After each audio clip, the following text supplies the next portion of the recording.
Assalamualaikum warahmatullahi wabarakatuh.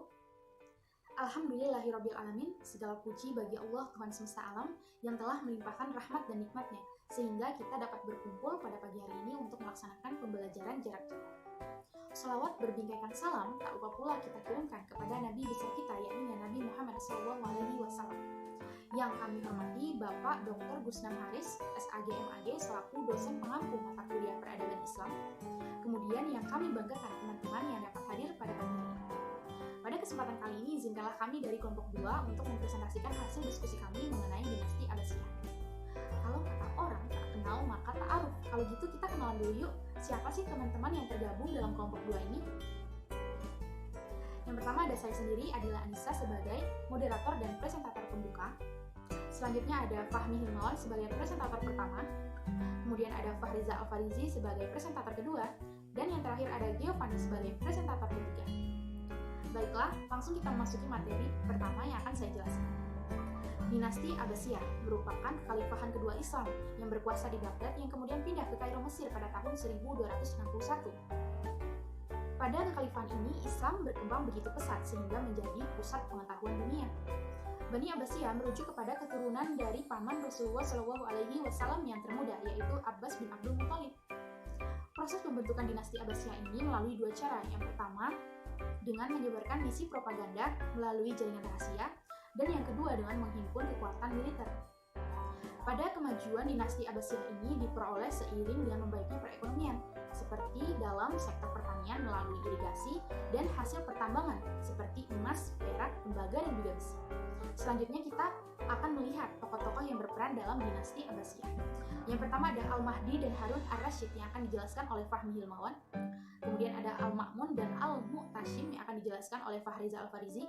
Dan yang terakhir ada Al-Wasik dan Al-Mutawakil yang akan dijelaskan oleh Giovanni. Baiklah, mari kita simak penjelasan oleh Fahmi Hilmawan. Waktu dan tempat disilakan. Al-Mahdi. Al-Mahdi dikenal sebagai sosok yang pemurah, terpuji, dan disukai oleh rakyat Bani Abbasiyah pada masa itu. Ia lahir pada tahun 129 Hijriah dan ada juga yang mengatakan pada tahun 126 Hijriah. Ibunya bernama Ummu Musa dan ayahnya bernama Al-Mansur, yaitu merupakan pemimpin Bani Abbasiyah sebelum Al-Mahdi. Al-Mahdi merupakan khalifah pertama yang menulis buku tentang menentang orang-orang jiknik, yaitu Inka pada itu. Dia jugalah yang pertama kali membuat pos antara Irak dan Hizab. Berbeda dengan pemerintahan ayahnya, pada masa pemerintahan Al-Mahdi bisa disebut sebagai masa keemasan Bani Abbasiyah. Kenapa bisa disebut demikian? Karena pada zaman itu rakyat dapat hidup dengan tentram dan damai, sebab negara pada waktu itu sedang dalam keadaan stabil, keuangan negara terjamin, dan tidak ada satupun gertakan penting yang menyebabkan mengancam negara Bani Abbasiyah tersebut. Nah, pada masa pemerintahan Al-Mahdi dimulai dengan pembebasan para narapidana politik dan tahanan politik, kebanyakan dari golongan pendukung Ali, kecuali pada para narapi yang dipenjarakan menurut undang-undang tertentu yang berlaku di sana. Pembangunan apa sih yang ada pada masa Al-Mahdi? Pembangunan yang dilakukan pada masa Al-Mahdi meliputi peremajaan bangunan Ka'bah dan Masjid Nabawi, pembangunan fasilitas umum, pembangunan jaringan pos yang menghubungkan kota Baghdad dengan kota-kota besar Islam lainnya. Pada zaman Al-Mahdi banyak didirikannya kebijakan-kebijakan, salah satunya yaitu kebijakan menurunkan pajak bagi golongan kafir zimmi. Kafir zimmi merupakan golongan kafir yang berdampingan dengan agama Islam, orang Islam gitu. Nah, kebijakannya itu menurunkan pajak itu. Nah, dan Al-Mahdi juga memerintahkan pegawai-pegawainya untuk tidak bersikap kasar pada saat penagihan pajak tersebut, karena sebelumnya para kaum zimmi itu terintimidasi dengan cara membayar pajak gitu. Nah, terus penaklukan di masa Khalifah Al-Mahdi itu meliputi daerah mana saja sih? Yang pertama daerah Hindia, dan penaklukan besar-besar itu terjadi di wilayah Romawi. Nah, selain itu Al-Mahdi juga bersikeras kepada orang-orang yang menyimpang dari ajaran Islam, atau bisa dikenal juga dengan golongan kaum Zindik. Nah, kaum Zindik itu dialamatkan kepada orang-orang yang para ahli bid'ah. Nah, gerakan lain yang muncul pada kepemimpinan Al-Mahdi ada gerakan Muqonnaan Al-Quraisani yang merupakan mengajarkan kepada para pengikutnya untuk pengembalian roh ke dunia atau bisa disebut juga dengan reinkarnasi. Nah, ajaran tersebut itu sangat bertentangan dengan agama Islam, Mbak. Al-Mahdi sangat tidak suka dengan adanya gerakan itu. Kemunculan Al-Muqonna menimbulkan kekhawatiran kepada khalifah karena selain para pengikutnya yang bertambah banyak, mereka juga sering memenangkan peperangan terhadap kaum muslimin serta menawan muslimah dan anak-anak. Oleh sebab itu, Al-Mahdi mengirim pasukan besar-besaran menghadapi gerakan tersebut. Nah, terjadilah pengepungan di sebuah kota di mana Al-Muqonna bersembunyi. Pengepungan itu berlangsung cukup lama di luar perkiraan pasukan Al-Mahdi. Nah, sebuah aksi bunuh diri dilakukan massal. Al-Muqonna bersama pengikut-pengikutnya dengan cara membakar diri mereka gitu. Nah, pada tahun 159 Hijriah, Al-Mahdi mengangkat kedua anaknya yaitu Musa al-Hadi dan Harun al-Rashid sebagai putra mahkota secara berurutan. Dan pada tahun 169 Hijriah, Al-Mahdi meninggal dunia. Ia memerintah selama 10 tahun. Satu riwayat menyebutkan bahwa Al-Mahdi meninggal karena jatuh dari kudanya ketika sedang berburu, dan riwayat lain mengatakan dia meninggal karena diracuni. Yang kedua ada Harun al-Rashid. Harun al-Rashid adalah pemimpin yang mengakar dan dekat dengan rakyatnya. Sebagai seorang pemimpin dan muslim yang taat, Harun al-Rashid sangat rajin beribadah. Konon dia terbiasa menjalankan sholat sunnah hingga 100 rakaat setiap harinya. 2 kali dalam setahun, Khalifah Rashid kerap menunaikan ibadah haji dan umroh. Dengan berjalan kaki dari Baghdad sampai ke Mekah, ia tidak pernah lupa mengajak para ulama untuk menunaikan ibadah Islam dan rukun Islam yang kelima. Khalifah Harun al-Rashid berkesempatan untuk menunaikan ibadah haji, maka dihajikannya sebanyak 300 orang dari Baghdad hingga ke Mekah dengan biayanya full total. Masyarakat Baghdad merasakan dan kenikmatan suasana aman dan damai bersama pemimpin Harun al-Rashid tersebut. Dalam menjalankan roda pemerintahannya, Harun al-Rashid tidak mengenal kompromi dan korupsi yang merugikan rakyat, sekalipun yang berlaku korupsi itu adalah orang yang dekat dengannya. Tanpa ragu-ragu, Harun al-Rashid akan memecat dan memenjarakannya. Salah satu yang puncak pencapaian Harun al-Rashid yang membuat namanya melegenda adalah pelatihannya dalam bidang ilmu pengetahuan dan peradaban. Di masa kepemimpinannya terjadi penerjemah bidang karya-karya dari berbagai bangsa. Inilah yang menjadikan kemajuan yang dicapai Islam, mengenang dunia dengan ilmu pengetahuan dan peradaban. Pada saat itu berkembang beragam disiplin ilmu pengetahuan dan peradaban yang ditandai dengan berdirinya Baitul Hikmah, perpustakaan raksasa sekaligus pusat kajian ilmu pengetahuan dan peradaban terbesar pada masanya. Harun pun menaruh perhatian yang besar terhadap pengembangan ilmu keagamaan. Sang khalifah tutup usia pada 24 Maret 809 Masehi pada usia yang terbilang masih muda, yaitu 48 tahun. Harun al-Rashid namanya juga diabadikan sebagai salah satu tokoh yang mendunia dan sebagai salah satu yang menciptakan kitab 1001 Malam yang amat populer. Terima kasih kita ucapkan kepada Fahmi. Selanjutnya, kita akan menyimak pembahasan dari Fahriza Al-Farizi. Waktu dan tempat disilakan.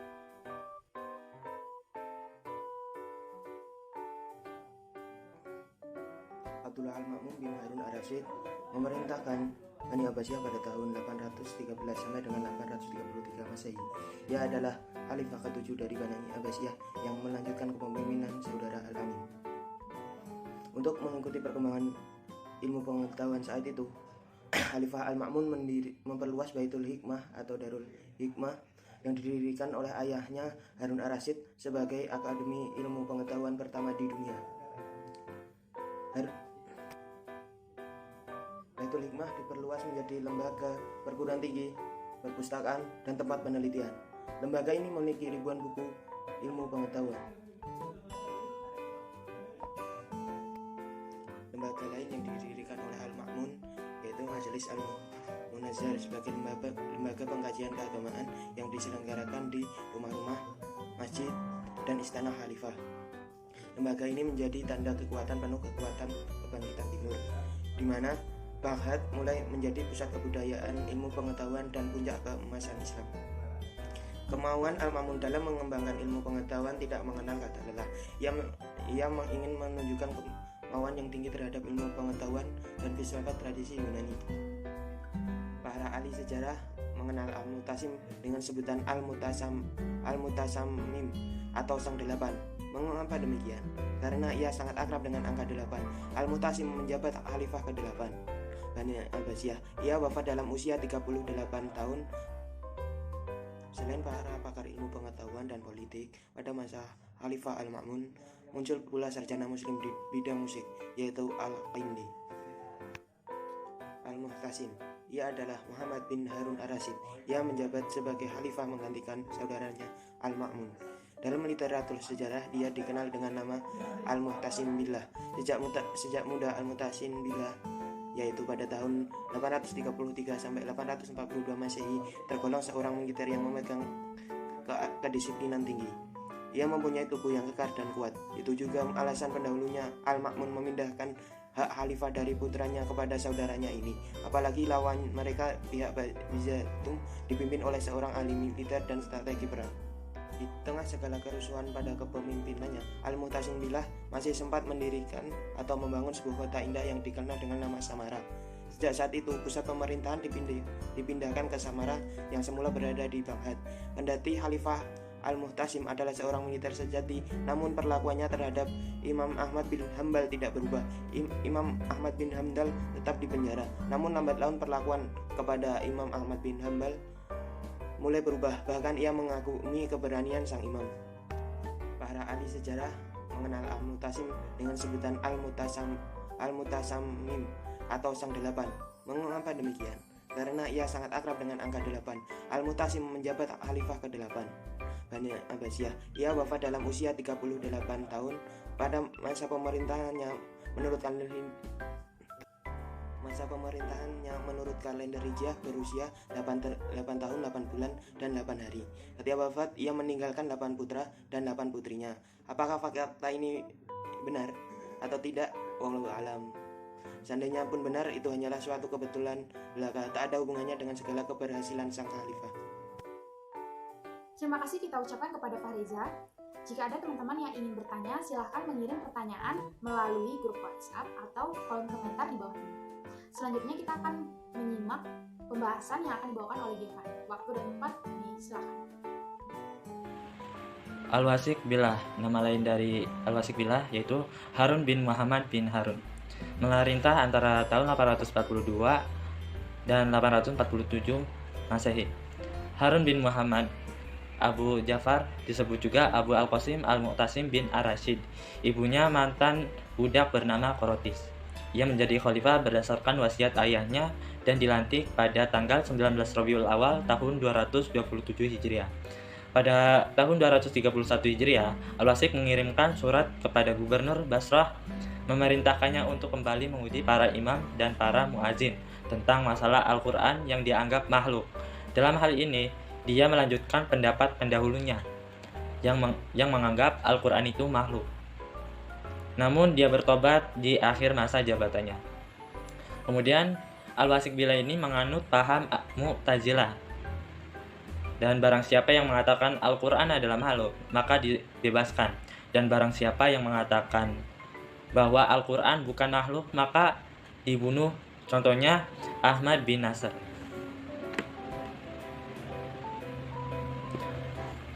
Al-Wasik ini memiliki wawasan yang luas dan memiliki syair-syair yang indah.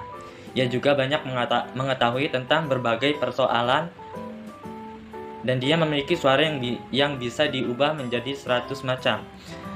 Ia juga ahli memainkan musik serta ahli meriwayatkan syair dan kisah-kisah. Al-Wasik meninggal dunia pada Rabu 24 Zulhijjah tahun 232 Hijriah di Samara.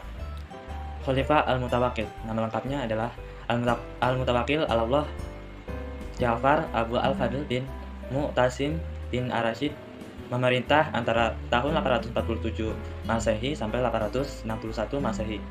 Ibunya seorang mantan budak yang bernama Syuja. Berbeda dengan para pendahulunya yang cenderung kepada paham Mu'tazilah, khalifah ini atau bisa disebut dengan Al-Mutawakkil lebih cenderung kepada Ahlu Sunnah. Pada awal masa jabatannya, ia mencabut aturan yang mengharuskan setiap orang untuk mengatakan bahwa Al-Quran itu makhluk.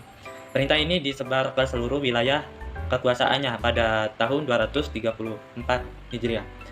Khalifah Al-Mutawakkil hidup sezaman dengan Abu Thawr, Imam Ahmad bin Hambal, Ibrahim bin Al-Munzir, Al-Hizmi, Ishaq Al-Muhsil An-Nadm, Abdul Malik bin Habib, salah seorang imam dari kalangan mazhab Maliki, Abdul Aziz bin Yahya Al-Ghul, salah seorang murid terbesar Imam Syafi'i, Abu Usman bin Manzini, pakar ilmu nahu, dan Ibnu Kulab, seorang tokoh ilmu kalam. Khalifah Al-Mutawakkil sangat menghormati para ulama ahlu sunnah. Ia pernah mengundang mereka menghadiri pengajian yang dihadiri sekitar 30.000 orang.